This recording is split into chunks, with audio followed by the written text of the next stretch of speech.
If you don't do it, someone else will. And that's not to scare you, that's to wake you up. So if you feel like you just haven't made the jump, you haven't taken the leap, you are more fearful than you are faithful, let's get right into the video.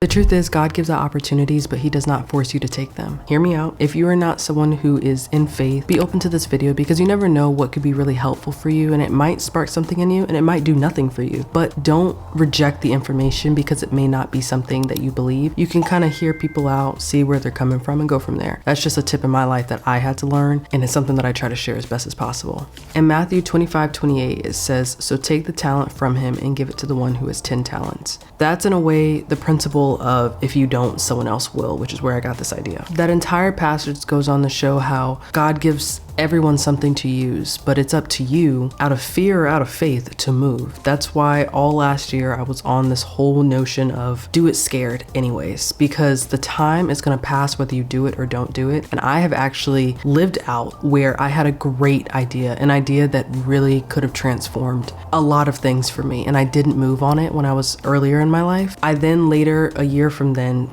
found someone else that ended up doing it, completely changed their life, like completely changed it. And since then, I was like, let me just do it with the information and the resources that I have, because God will help me figure out the rest. He's the one that gave me the idea. He's not going to leave or forsake me now. In Esther 4:14, it says, if you keep silent at this time, relief and deliverance will arise from another place. So for context, and not to go super deep into it, but Mordecai, which is someone in the Bible, tells Esther, if you don't step into what God called you to do, God will raise someone else. And there are so many opportunities where many people in the Bible kind of moved out of fear and moved out of faith, and it was all according to the plan that God had for their life. And I think that's really important to think about. Why wouldn't we move on something just because we don't have all the pieces? We continue to go to school, we continue to go to work, we continue relationships, we continue, things that we just don't know or how they're gonna turn out every single day. So why wouldn't we do the same for the idea and vision that God gave us? That's the question.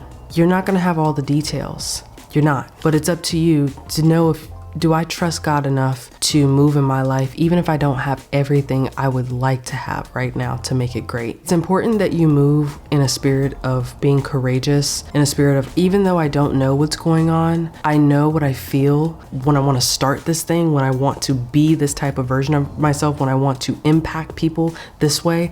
It is important that you move on that feeling and invite God into what that looks like. Joshua 1:9 says, be strong and courageous. Do not be afraid, for the Lord your God is with you wherever you go. And for me, that gives me a lot of comfort, knowing that I might mess up, I might not know what it is, I might do everything right on the first try and talk about it forever, have that be about part of my testimony. But what's important to note is that I did it. I went for it. And for you, don't just go for it once, twice, 3 times even, and be like, it's not for me. Honestly, what if that teacher in school gave up on you and maybe you didn't have someone that was encouraging like that? What if someone at work was just watching your work ethic and you decided, I'm just kind of gonna throw in the towel? Like you just never know who you're inspiring, who's watching. And sometimes your story to just keep going, even if the days feel mundane and just on autopilot for a season of your life, you can be helping someone else in their main character moment. Some seasons of our lives, we are supporting characters. I believe that. And then there are going to be some seasons of our lives where everything is like, it's win after win after win. But it also matters how we show up in the seasons of our life where it feels like loss after loss after loss. It matters just as much the person you become as much as the person that you are in that journey that you're becoming them. Like how you respond, how you react, how you treat others. If you're someone that's like, well, this thing is happening in my life, so that's why I'm acting the way that I am. There are so many things that I could act out on every single day, but it just got to a point where I just realized my reaction is my choice. Everything else that happens around me is not, unless I'm actively working towards it. Now, not to take it too far out of context, but if you really believe my life really sucks, ask yourself, how many times have I responded to the way that life handed me this situation? Because sometimes there were moments in my life where I was like, the best way way I can put it is when I was in college, maybe a little bit earlier, so towards my senior year of high school, I was just really upset about a lot of things. I was really just not in my own way, basically. And I kept thinking, the more I respond to this situation with negativity, the more I am only gonna see that my situation is negative. But looking back, because hindsight's always 2020, if I would have just put myself into something else that made me joyful, so maybe the environment or like my home life or my work life or my friend life is not great, but I have a sport or a hobby or a video game or content creation or something that I could cling on to, that I could put my focus and energy on that yielded something positive, I would then in turn find myself in more of a space of gratitude, because I wouldn't have time to focus on the things that like annoyed me. I would just be so locked in on things that can make me better. And in a way, that's kind of what content creation was for a little bit. I didn't have a lot of friends growing up by choice, because at a young age, I was just like, I cared more about the quality of my friendships than the quantity of them. So it made it really hard to find people I could connect with and truly connect with. So if you feel like you're in that space too, whether you're in your adult life, whether you're a teen or in college, please understand that it doesn't mean everything to have a bunch of people. That's so many personalities you have to keep up with, first and foremost. But the point that I'm trying to make is, do not be fearful for whatever it is. Getting out of your comfort zone means growing pains. It means you are gonna see a different version of yourself. And one day it's just, you're gonna be like, wow, I just don't respond to things the way I used to before. And that should always be the goal, is your reaction, not the way that life is trying to either get you to react or things that you just can't control in that season of your life. Understand that small beginnings are normal as well. So maybe this is something that you've been doing for the majority of your life. Old habits do die hard, and it is tough to try to be and unlearn something that you don't innately run to. But let me encourage you for a second. In Zechariah 4:10, it says, do not despise these small beginnings. Don't be hateful towards not knowing everything you need to know, or not having the things you need, or that it's taking you so long to understand something. It is gonna come a time and point where you are not in that season of your life. But really think about, what am I learning each time I keep failing? Like maybe you get up to a certain point and then it doesn't work. Whatever that is, you may be building something, you may be trying to connect with new people, you may be trying to learn a new language. It can be literally anything. Think, where do I keep getting stuck at? What do I keep stopping at? And then find your way around that one. And then you might come to another roadblock. And then eventually you're going to reach success. But you have to keep reiterating. Every iteration is a new opportunity for you to succeed. Understand that faith requires action, even when you're unsure. James 2:17 says, faith by itself, it is not accompanied by action. Uncomfortable obedience is faith. That's something that I've personally struggled with before, where faith felt like just trusting in the unknown from someone who is a planner through and through. I gotta know what the details are, what we're doing, how we're doing it, when we're doing it. And sometimes that doesn't always align with what you wanna do, because you wanna know how you're gonna get there and when you're gonna get there. But the truth is, if you love it that much, if you're really locked in and really committed to seeing this new version of yourself, you're okay with how long it takes. I've learned that God rewards obedience more than having all the details figured out. So God will equip you as time goes on. Hebrews 13:21 says, may he equip you with everything good for doing his will. Also understand that the things that we want may not be what God wants for us. And that was a hard truth that I had to learn. Sometimes the things in my life aren't what God has for me, but it feels like he does have it for me. So that could be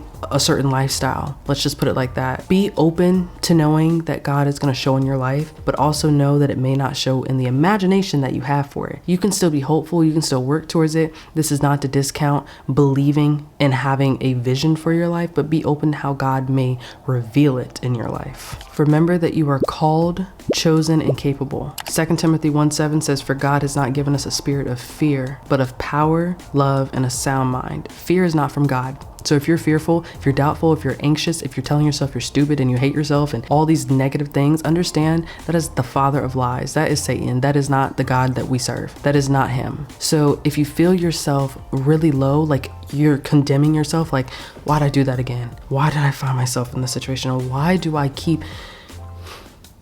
Cut that. Matter of fact, silence it. Throw on a worship song. Just pray, even if you feel like, I don't know how to pray. There's no right way to pray. Go to God.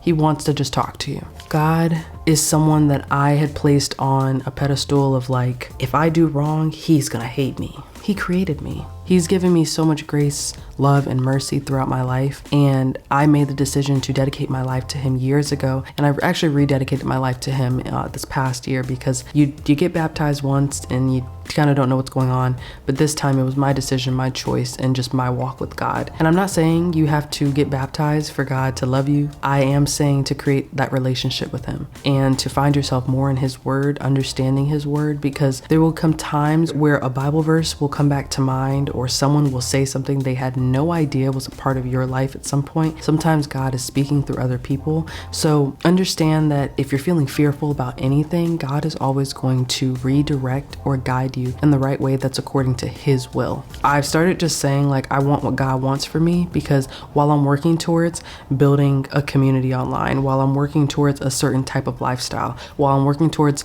more knowledge and financial literacy, all of that, it will come. I just have to show up and do my part. My part is learning about this stuff. My part is showing up and taking action, even if the numbers stay low. My part is being joyful and being kind, even in moments where I want to scream at someone or, cuss someone out. It is my job to respond godly in the best way I can. But I also remember that I'm human. We are operating in the flesh and the spirit. So we are all spiritual beings having a minor physical experience, which means we may want to do well, and sometimes we just slip up and don't. Romans 7 says, the things that I want to do, I don't do. But the things that I do, I don't want to do. And that's because we are weak in the flesh. This body, this bones on me, on you, on everyone, it's dirt. It will wither away when it is time for us to go home, when our time here is up. So don't get too hard on yourself if you're like, okay, I want to do better, but I'm not. We are also flesh. Our spirit is willing, but our flesh is weak. So the more you throw yourself into the word, more that you pray, the more that you find yourself in community with other like-minded individuals who are trying to get closer to God and understand their purpose for life that he has for each individual, the better it's going to feel, the better it will get.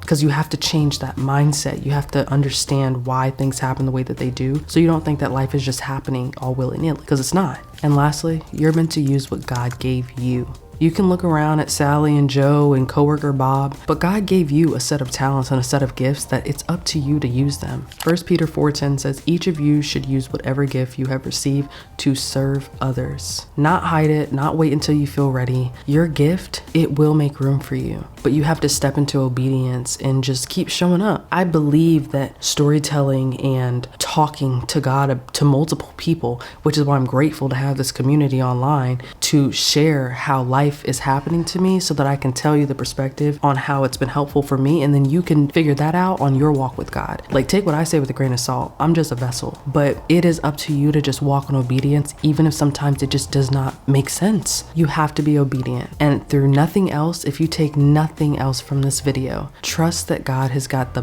best for you. It may not feel like it in this season of life. I don't know what's going on with you. I don't know what's happening. I don't know what your situation is, but I do know the God that we serve is always good. And there are going to be seasons in our life where we feel like we say that less, think that less, maybe don't even think it at all. But never forget that every single thing that we're doing, that we go through, is because God has a purpose and plan for our lives, and it's just a part of our testimony. Without a test, there is no testimony. You could be going through something that can help kids later on in the future. You just don't know. Your story could be the very thing that pulls someone out of a decision that could change their life. We can't just think about our lives as our lives. We are here to serve others, and we never know how our story is going to change someone else's. So just be open to how God might move in your life and seek him more through his word, through prayer, through worship, through community. I know that this is a little bit different from a lot of my videos, but I'm gonna start talking about God a lot more, because I really want you guys to start understanding, why does life happen the way that it does? Why is there so much bad? There's a lot of people living without God, a lot of people that haven't experienced his love and encountered his love. We all just don't grow up in the same environments. If that was the case, we'd all get it. It's important at the end of the day to understand that your life has a purpose towards it. It's up to you to keep figuring out what it is in each season of your life. So if you stayed until this long in the video, leave this emoji so I know that you're a real one, so I know that you're not giving up, so I know that you know it's gonna take a step of obedience, coming out of my comfort zone, and leveling up to be someone I know I can be even greater than I already am. So keep that in mind, keep yourself chill, keep yourself cool. Life happens the way it's supposed to happen, and understand that a bad day is only 24 hours. So I'll see you all in the next episode of Party One Podcast. Peace.